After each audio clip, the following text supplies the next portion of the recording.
بچه ها سلام. میخوام اختلاف طبقاتی در قبرستون های اروپا رو بهتون نشون بدم. الان اینو نگاه کنید. خب این کلی هزینه براش برداشته. میدونی چقدر گرون تموم میشه؟ اینجا رو نگاه کنید، اینو نگاه کنید، حالا بیایید اینم نگاه کنید. پس اختلاف طبقاتی در قبرستان ها هم وجود داره. الان یا نگاه کنید چه حصاری کشیده دور خودش. این پست رو دست به دست کنید.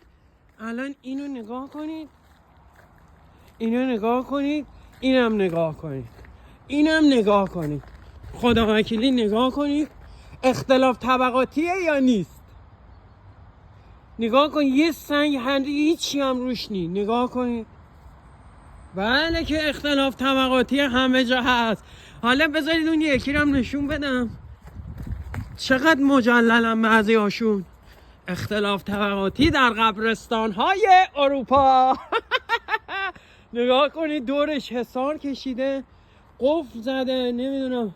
نگاه کنید. بای بای.